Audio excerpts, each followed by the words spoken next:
Hey, fuckers!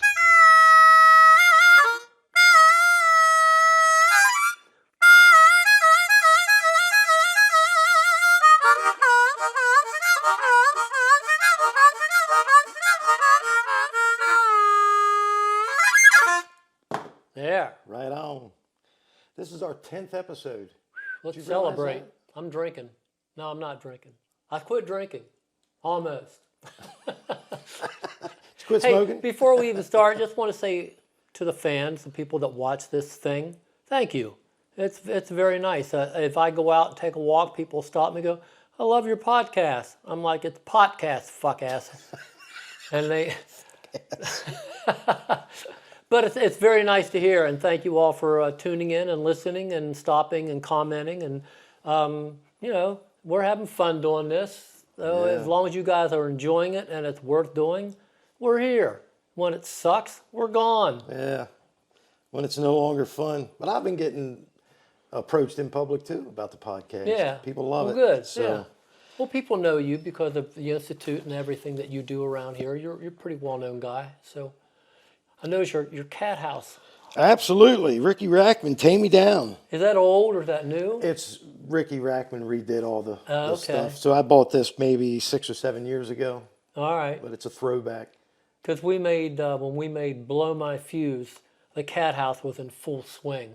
I mean, there was lines and ropes to get in Yeah. and people waiting, and Ricky would see us waiting in line and go, come on in, boys. Yeah. And we'd go past everybody and we'd get in. And it wasn't anything more than just a hangout. The music was playing. It wasn't overly loud that you could talk, but everybody and anybody went there. You would see all kinds of rock stars and movie stars and, just Hollywood people. It was very, very cool. And Ricky was a great guy. And I guess he went on to do the MTV thing, the Headbangers Ball. It wasn't Headbangers Ball, it was something else, wasn't it? No, he did Headbangers Ball. You and Brian were on there. Yeah, I did that with Adam Curry, so I don't remember doing it with Ricky. But anyway, Ricky had a good thing going out there with the cat house. Many good nights out there. Good fun. I always get pulled over by the cops coming home. Well, he said that he opened that place just for a place for him and his buddies to hang out. Yeah. So it worked out well. I know he was partners with Tammy with that, but Right, I think, in the beginning, yeah, I think Ricky was more of the driving force behind all was. that. But that's cool. I wish I were old enough to have gone It was in something. the heyday. That was one of the places where I sat and talked to Robin Zander for a while. No shit. Yeah, it was just that kind of a place where you could you would see everybody in there, and most of the time it was just a small chat. Yeah. But most of the time you're just in there looking for women. So when I took Justin out to L.A. for him to play the whiskey, of course the cat house was right beside the whiskey, and they had the doorman, and it was a guy named Happening Harry. And a lot of people know who Happening Harry is. So Justin was 17 at the time, and I pulled Harry aside and I said, look, man, we're from Maryland. This is kind of a huge deal that my son's out here playing. Is there any way you can get him into the cat house? And he said, give me a minute. And then he came back to me about 5 minutes later and said, have him go in, just don't let him order anything to drink. So he had made special arrangements. That's cool. But yeah, made Justin's time. We ended up not going in because I can't remember what happened. But it was kind of cool that he had the opportunity. So let me ask you this. That was a nothing story, wasn't it? It was. It's just that Happening Harry was bending the rules for us. Fucking Happening Harry. How's the royalty checks going? Oh, God, I'm rolling in it, Rick. Rolling in it. That's why I don't take any money for this podcast, because I don't need it. Fucking rolling in cash. I make snowmen out of my money. Wipe your ass with $100 bills. Yeah.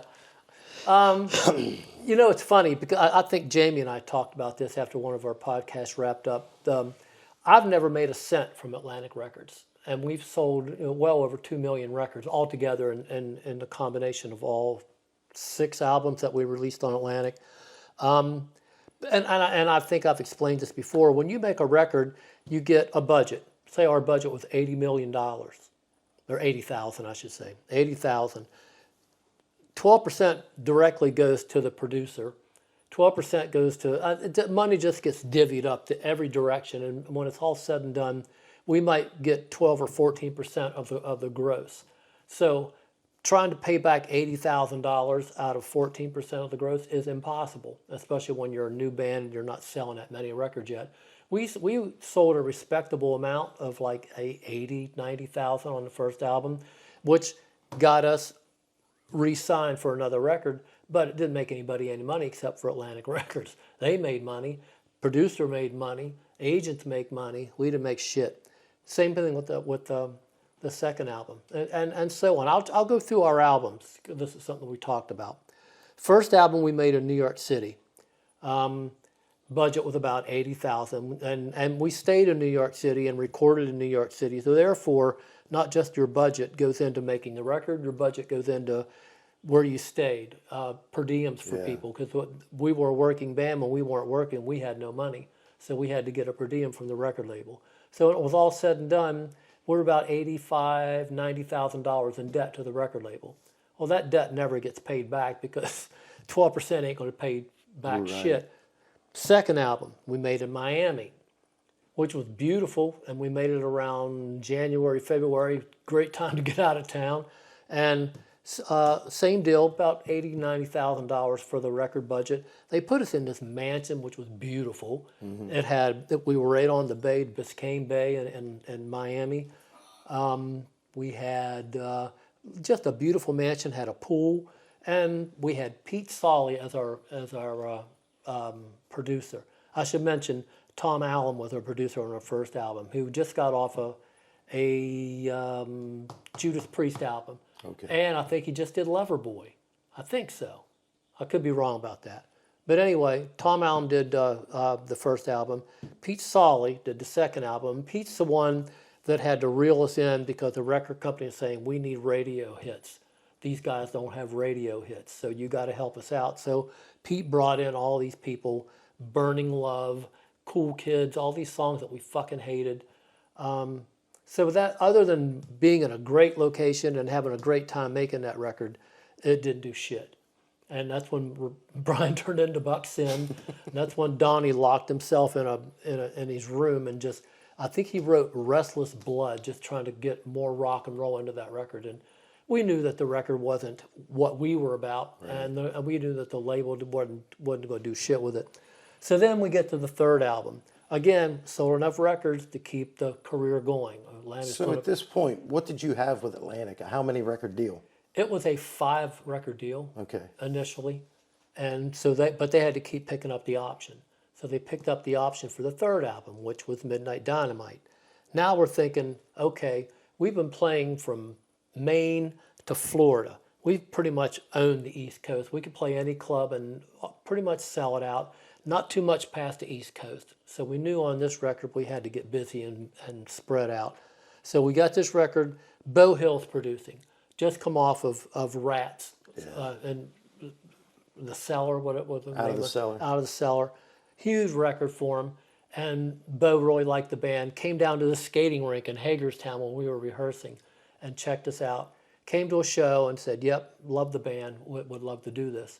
Did some pre-production, did the third album again in New York City, Atlantic Studios once again. We thought we had it. We thought we had all the material.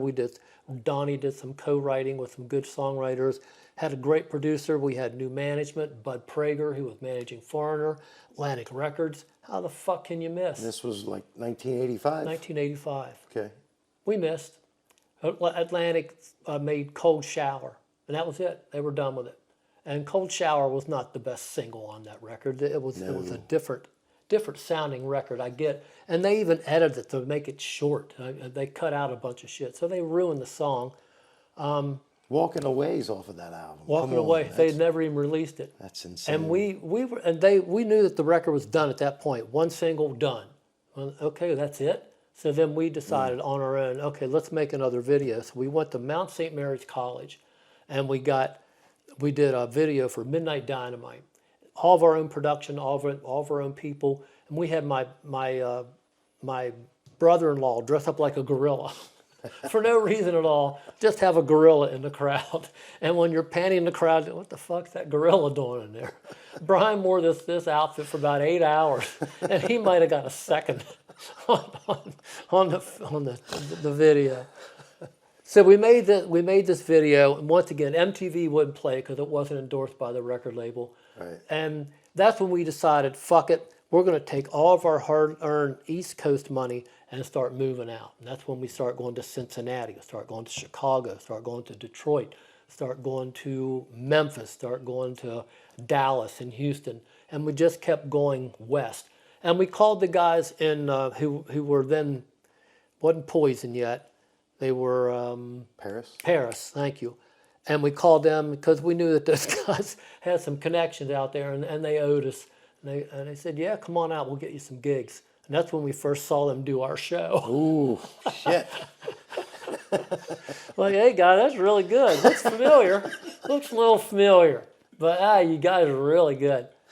But they got us some shows. They got us some shows that they may have got us to Troubadour, which when we first played there, we opened for Feline, unsigned female band, and Guns N' Roses. And we opened the show.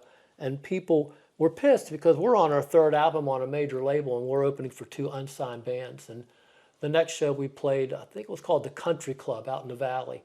And it was packed to the gills. And we said, no more of this free shit. We're getting paid from here on out. Right on. And we've always stuck by that. So the third album, once again, just fizzled out. Didn't do anything. Same amount of people, 40, maybe 100,000 people bought that one because we were moving out. We were expanding. Next album was Blow My Fuse.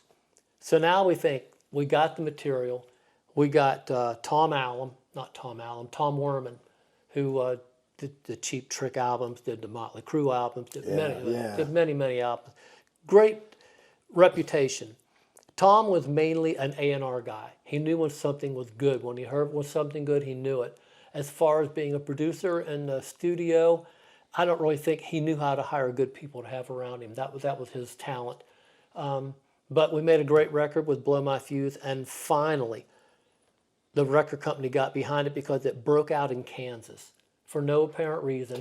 Kansas. We were getting all this airplay in Kansas, and that's all the record label needs to say, okay, well, we know they're going to do well in their area, but when they break out of an area where they're not that well known, that's when we'll sink a little money into them. So that's when the tour support started to come. Okay. We started to feel, something's different now. And MTV was essential to us doing anything. MTV started playing Cold Blood. And that was when people would call in and the big countdown and all that. Well, my mother and my aunt and everybody, all my friends in Piedmont would bombard that fucking channel. And we were on there they had to change the rules because we were on there for so long. And then we got a tour. We finally got a tour. Midnight Dynamite was doing well. We went out with a Rat and Brittany Fox, thank you. And we opened for those 2 bands, and it was great. You know, we finally got into a tour bus situation. We're playing all over the country with Rat. Everybody on the tour was great. We were treated great by both bands and by the crews and just had a great time. And the record was selling. We finally went gold. We went gold. We're going to make some money finally. We didn't make any money. So then the single was, Blow My Fuse. Right. And we shot the video in the block in Baltimore, where all the strip joints and everything. Yeah. And it was decadent as hell. And it was good. And then we shot some at Hammerjacks, shot some of the footage at Hammerjacks. Well, that record went on to finally do something. And then we released Walking Away, which I've told this story on stage many times. Don't Close Your Eyes. Yeah, Don't Close Your Eyes. We played that song on stage, and we come off stage. We were still opening. It might have been Great White. We were opening for Great White and Tesla at the time. We come off stage, and the manager for Great White at the time, which I can never remember his name, I don't know. But he stopped us and said, what was that ballad you guys played? And we told him, and he said, why is that not a hit song? We said, call Doug Morris at Atlantic Records. Maybe he can tell you because we don't fucking have a clue. Right. So he did. He called Doug Morris and said, you're sitting on a hit song. Get these fucking guys and do a video. So the next week, we're shooting a video for Don't Close Your Eyes in New York City. It catapulted the album to platinum, and we got the Whitesnake tour. So things were really happening. We thought, okay, finally. 18 solid months on the road, nonstop. Came home, got a little rest time. Went up to New York City to have a big sit down with the suits at the big conference table, and Atlantic Records president sitting at the end. He goes, "Boys, you had a hell of a year. Finally got you out of the doldrums, and you're doing really good. You only owe us $1 million now." Oh, fuck. And I went. My head just hit that wooden table. Like, are Wow. you shitting me? After all that fucking work and all that, we still owed him money because that little 12% ain't going to pay back the debt. Because then you're paying for videos, tour support, tour buses, all that shit. All that money comes out of your budget, and out of that little 12%, they keep the rest. Unreal. Yeah, it's a shit business. Next album, so that album did good, and we thought, okay, we're on our way. We busted through. People know who we are. We've done tours. We did Japan during that tour, sold out these huge theaters and shit. It was like great. Went to England, did great. It was so cool. Next album. See, the general public, and I was guilty of it too. When I first discovered KIX, I thought, man, these guys are millionaires. They're on stage, they're on magazines, they're on the radio, they have albums. They have to be millionaires. Look, they're like superheroes. You think? But the general public don't know what goes on right behind the curtain. Yeah. All this business stuff that it's a constant grind and Well, the musicians are the first to get fucked. yeah. Because my analogy of this is like we get on this carousel.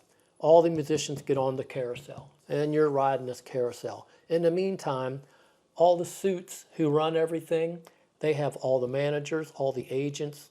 They have everything in their back pocket. So they're all working in cahoots with one another, and they're just lopping these guys off the horses on the merry-go-round, using them up and getting rid of them. So that's what they do. And when you're young and naive, and your passion for music is all you know, and that's all you're doing what you love. The business is part of it, but you don't. You think you hire other people to take care of that for you. You think we got good management; they're going to take care of us, and we're not going to worry about that. Wrong. Yeah. That's wrong. So, Hot Wire comes out. Hot Wire thought we had a great record, good material, ready to go. Killer record. Yeah. Killer record. That's when the grunge thing started. Yeah. That's when Nirvana and all those bands start coming out, and that's when we just got flushed out of the party. All of us, not just KIX, but all the bands of that genre pretty much got flushed. And we were just like, now what do we do? So that Flutter, that album really didn't do that well. It did maybe 300,000 or 400,000 copies. After selling 1 million, that's Right. considered a failure. So did that. And let me see. I'm trying to put this into perspective of how it all went down. I guess next was show business. So we decided to get off of Atlantic Records because it wasn't working. They weren't doing anything for us, and we weren't doing much for them. So we thought, let's get off of Atlantic Records and let's put out our own record. Let's put out a live record. So we got permission. Go ahead. No, that's what I thought Live came out before show business, but Well, after Hot we Wire. knew we wanted to get off of Atlantic after that, and they shifted us from Atlantic to Elektra.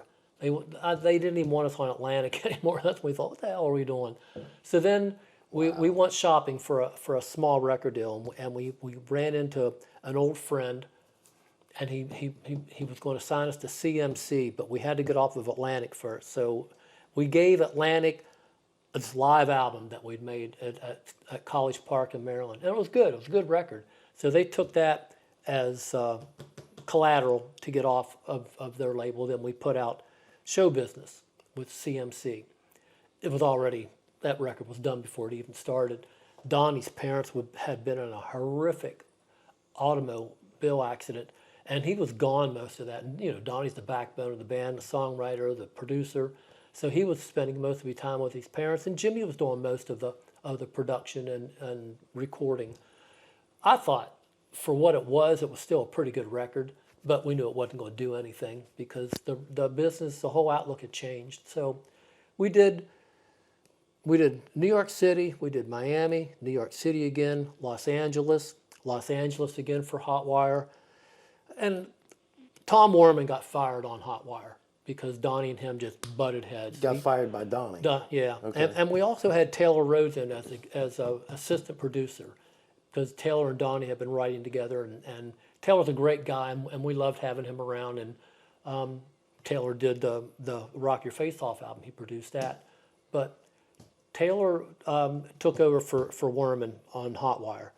And I'm sure firing Werman didn't go well with the record label, because they put a lot of money into these people, and when there's disruption, they frown upon it. And I'm pretty sure that had a lot to do with that record not getting much attention. My opinion. I could be wrong, but that's my opinion. So that record just floundered. Show business totally floundered, and that was the end of the band. Damn. Well, at that point, that was the end of the band. Right. And that came out in Show Business was 93? 93, yeah. 93, 94. And the last show we did was 95. Right. In Frederick. Yep. See, that's the illusion of everything is just a party, good time, rock and roll when you're in a band is not the truth. It's just... That's the way it comes off on stage, because that's all Right. they see. They just see it and run up on stage. Look how happy and good they are. And, everybody is anticipating and everybody spends their day planning it. But so, yeah, it's a big deal. But to us, it's a job. And we fake it really well. I mean, But the Resurgence was great. Yeah, You yeah. know, And you were a big part of that. You helped bring us back. When you contacted me in, I guess it was 2004. Oh, 2003. 3, okay. Did you hear that? That wasn't nothing, would you?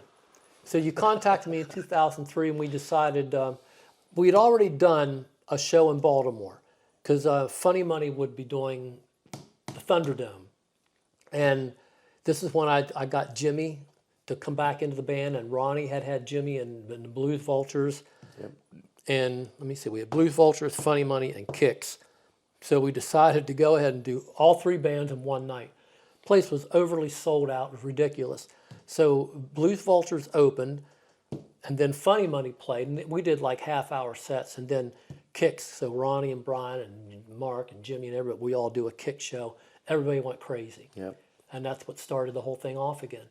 So, but we kept it pretty much to local, doing shows with you at the Rod and Gun Club, doing Harrisburg, doing Jack's in Springfield, and doing what we do in D.C., Jack's, and then Baltimore, Thunderdome. Yeah. And then we did that for several years until I got that magic call from Sullivan, and things just catapulted from there. Sullivan saved the band, saved our asses. He Yeah. really did. So you spent the 80s putting in all the work. The 90s kind of went downhill, but then that Resurgence, all the work was done. You already put the records Yeah. out. Now it was just a matter of getting back out and playing. Yeah. And the 80s resurged and you were making a lot more money. A lot more. Because we didn't have Donnie regulating how much money we made. We made $500 a week for my entire career with the first 18 years of KIX. That's all I ever made. We made a per diem when we were out on the road for like 200. So I never made any money in KIX. When KIX was done, thank God I was smart enough to marry a wife who had a job, and she had a good job. But at that time, I think we just had Carly. So we had 2 kids, band's breaking up. She's leaving her job. So what am I going to do? I got to start teaching. I got to start doing something to make some money. Yeah. So that's what I did. I just got into teaching. It all worked out. It worked out, but it was a mind game, believe me. Yeah, I mean, I'm teaching sure. sounds like it's easy. You know how to do it. Just show everybody how to do it. But I had to make it different every time they came in to keep them interested and keep them coming in. And in the beginning, a lot of people just came to hang and meet course. with me and talk and take pictures. But after a while, it actually turned into a business, and I had to learn how to do it right. So I really became a student of teaching and shared that with all the people that I was teaching. So yeah, it got good. Speaking of which, Yeah. what a nice segue. There you go.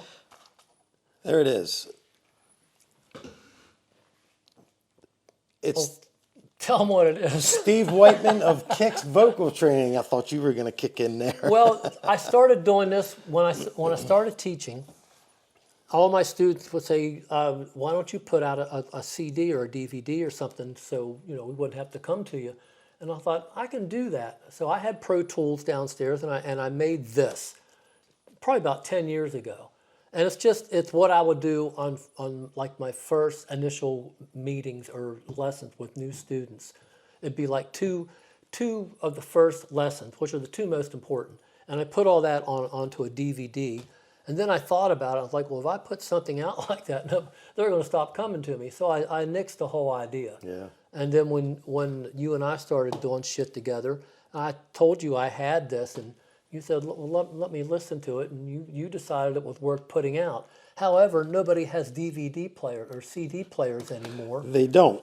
And we're working on a digital download. It'll be sometime this year, but we got to do it in a way that it can't be shared. And I'm not sure how to do that yet. I'm talking to some people.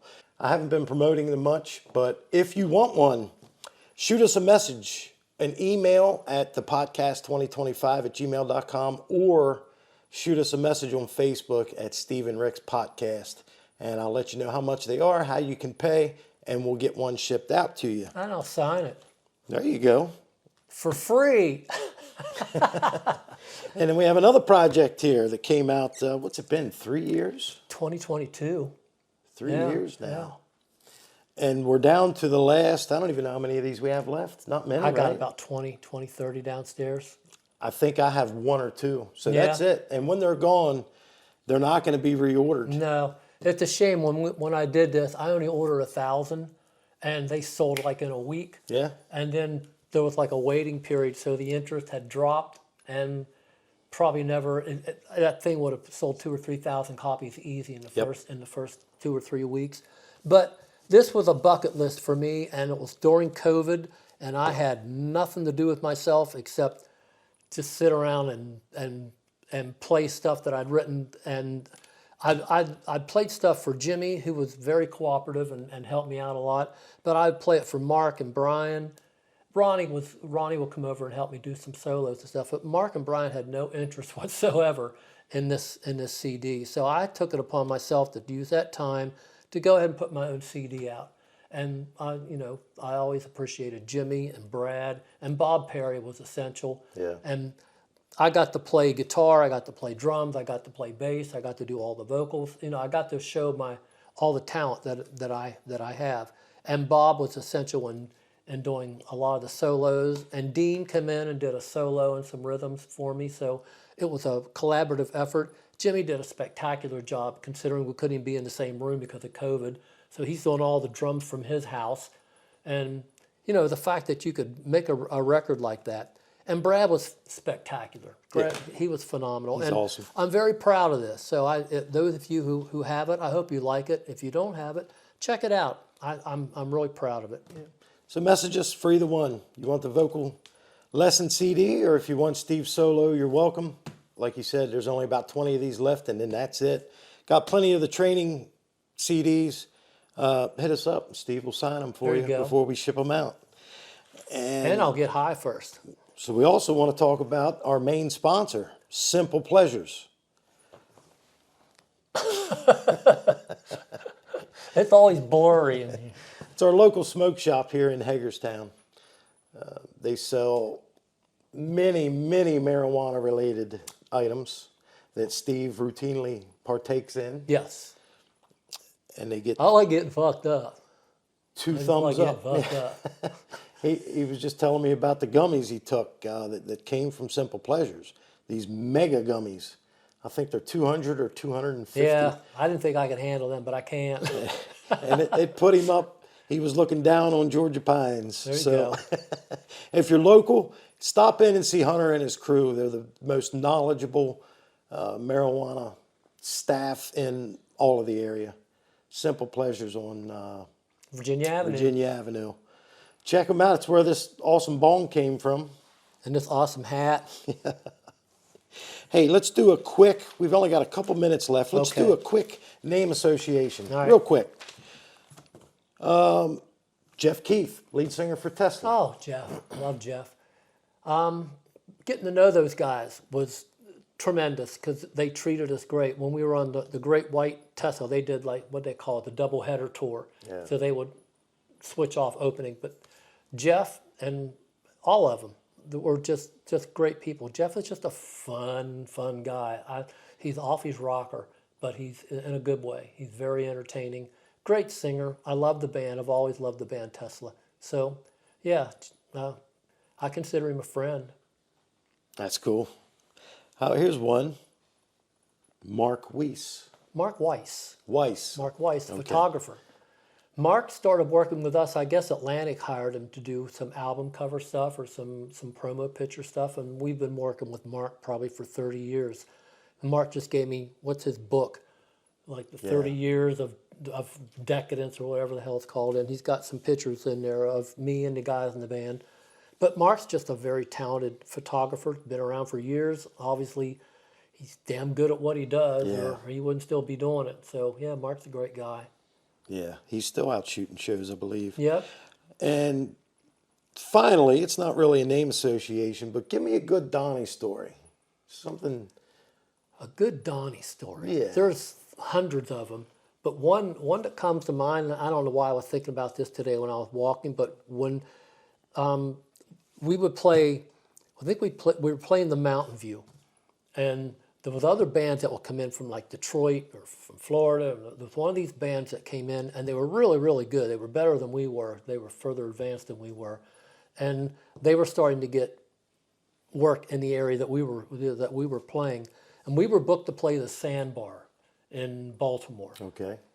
And we drove down to Baltimore thinking, this is our show, and we show up at the gig, and there's another band setting up on stage. And we're like, who the fuck is this? What's going on here? And we went to the owner and go, I'm sorry, guys, I double booked, and I'm going to keep these guys because big crowd's coming in, so, I'll make it up to you. And we were fucking pissed. We're like, are you shitting? We drove all the way down here, we're not even playing. And it was a Halloween night, so everybody's dressing up, and we thought, fuck it, we're going to put on a stupid fucking little mask. So it's the first time I ever did this. I got this spray, and I sprayed my hair black, and I put it all behind my ears, and I got this stupid little girl mask, a little blonde-haired girl mask, put it on, it cost like 50 cents. I put socks in, so I had tits. And everybody just dressed up, put on these cheap little masks, and we were yelling at the band going, you guys fucking suck! You suck! And then they were bringing people up on stage to dance, and I jumped up on stage with them, and I'm dancing. People don't know who the fuck I am. I got black hair and tits. I think Brian put socks on his hands. That was his disguise. With a little girl mask. Everybody just looked ridiculous, and anybody could have told who we were, but you wouldn't think we'd be that stupid to do anything like that. But we did, and at the end of the night, we got caught. I think I was in the men's room, in a girl's outfit in the men's room, taking a big old piss. And the singer from the band comes and goes, Steve, was that you the whole time? Yeah, that's you yelling, you suck. Yeah, that was me. Oh, that's a great story. But it was Donnie's idea. Yeah. Yeah, I said, fuck this. We're gonna bomb this party. He always seemed to have good revenge ideas. Oh, he was the best. Yeah. Hitting the speakers with the screwdriver. Yeah, he was hard to fuck over. That's cool. That's cool.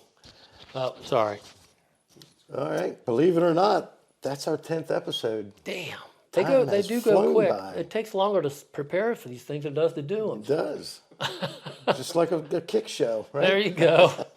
We didn't get to any emails, so we should do that next week. Let's do a bunch of emails. Yep, let's do So that. we'll do We're a getting couple- backlogged. Yeah.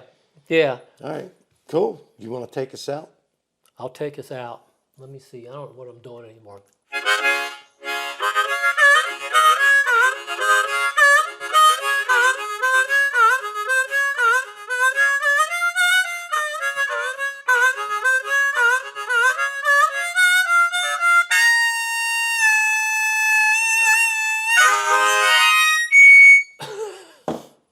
See you next time. That last note hurt.